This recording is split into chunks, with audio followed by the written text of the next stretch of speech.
اللہ تعالیٰ نے حضرت موسیٰ کلیم علیہ السلام کو بھیجا فرعون کی طرف۔ فرعون کے پاس جائیے، وہ سرکش ہو گیا ہے، سورہ طٰ ہے، لیکن ساتھ فرمایا کلیم وہاں جانا نا تو بات نرمی کے ساتھ کرنا، بات نرمی کے ساتھ کرنا۔ کس کے ساتھ بلا؟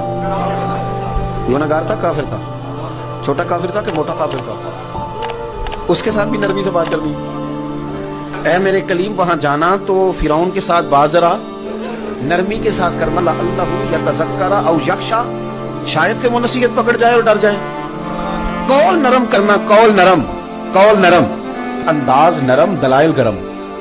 تیری دلیلیں گرم ہونی چاہیے، دلائل میں وزن ہونا چاہیے۔ کچھ لوگ دلیل مضبوط نہیں کرتے، آواز اونچی کرتے ہیں۔ آواز اونچی کرنے سے آپ شور کریں گے، ہو سکتا ہے کچھ لوگ کہیں بڑی بات ہے، لیکن دلیل دلیل ہوتی ہے، دلیل سے بات کریں۔ آواز دوستو، ایک شخص حضرت علی رضی اللہ تعالی عنہ کی خدمت میں حاضر ہوا اور عرض کرنے لگا کہ یا علی، مجھے بتائیے کہ چھپکلی کو مارنا جائز ہے یا نہیں؟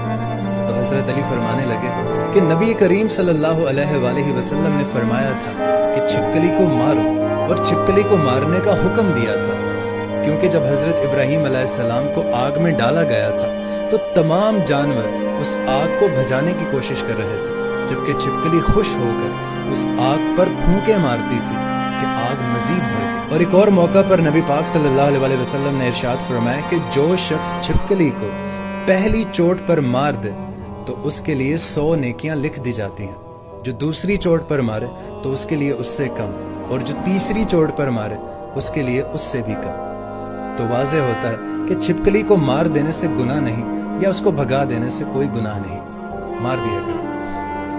رات کو حکم آیا پردے کا، کچھ عورتوں کو پتہ چلا، کچھ کو نہیں چلا۔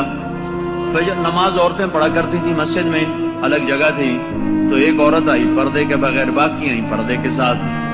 جو آئیں تو وہ کہنے لگی تمہیں کیا ہو گیا، تم سب کو کیا ہو گیا؟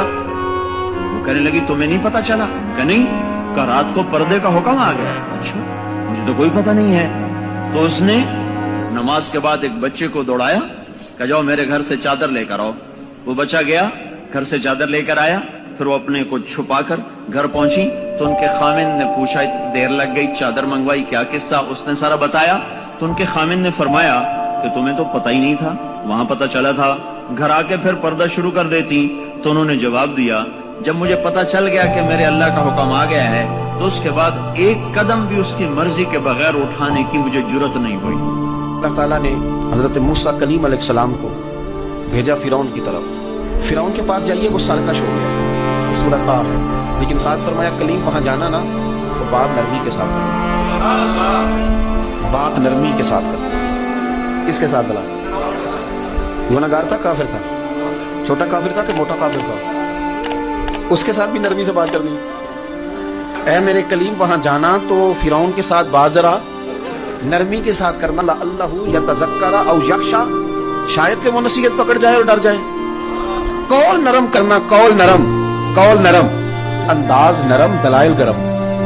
تیری دلیلیں گرم ہونی چاہیے، دلائل میں وزن ہونا چاہیے۔ کچھ لوگ دلیل مضبوط نہیں کرتے، آواز اونچی کرتے ہیں۔ آواز اونچی کرنے سے آپ شور کریں گے، ہو سکتا ہے کچھ لوگ کہیں بڑی بات ہے، لیکن دلیل دلیل ہوتی ہے، دلیل سے بات کریں۔ آواز حضرت علی رضی اللہ تعالیٰ عنہ کی خدمت میں ایک شخص حاضر ہوا، تو اس شخص نے حضرت علی سے پہلا سوال پوچھا کہ یا علی، مجھے بتائیے کہ جنات کے باپ کا کیا نام ہے، اور اللہ تعالیٰ نے کس نبی کو جنات کی قوم پر مابعوث فرمایا تھا؟ تو حضرت علی نے جواب دیا کہ جنات کے باپ کا نام شمان ہے، اللہ تعالیٰ نے اسے آگ کے شعلے سے پیدا کیا تھا، اور جس نبی کو اللہ تعالیٰ نے جنات کی قوم پر مابعوث فرمایا ان کا نام یوسف تھا۔ انہوں نے جنات کو اللہ کی دعوت دی، لیکن انہوں نے اسی نبی کو قتل کر دیا۔ پھر اس شخص نے پوچھا کہ یا علی، مجھے بتائیے کہ ابلیس کا آسمانوں پر کیا نام تھا؟ تو حضرت علی رضی اللہ تعالیٰ عنہ نے جواب دیا کہ ابلیس کا نام حارث تھا۔ پھر اس شخص نے پوچھا کہ یا علی، مجھے بتائیے کہ حضرت آدم علیہ السلام کو آدم کیوں کہتے ہیں، اور انہوں نے کتنی عمر پائی؟ تو حضرت علی نے جواب دیا کہ حضرت آدم علیہ السلام عدیم ارض یعنی نایاب زمین کی کھال سے بنائے گئے، اس لیے انہیں حضرت آدم کہتے ہیں، اور انہوں نے 900 سال کی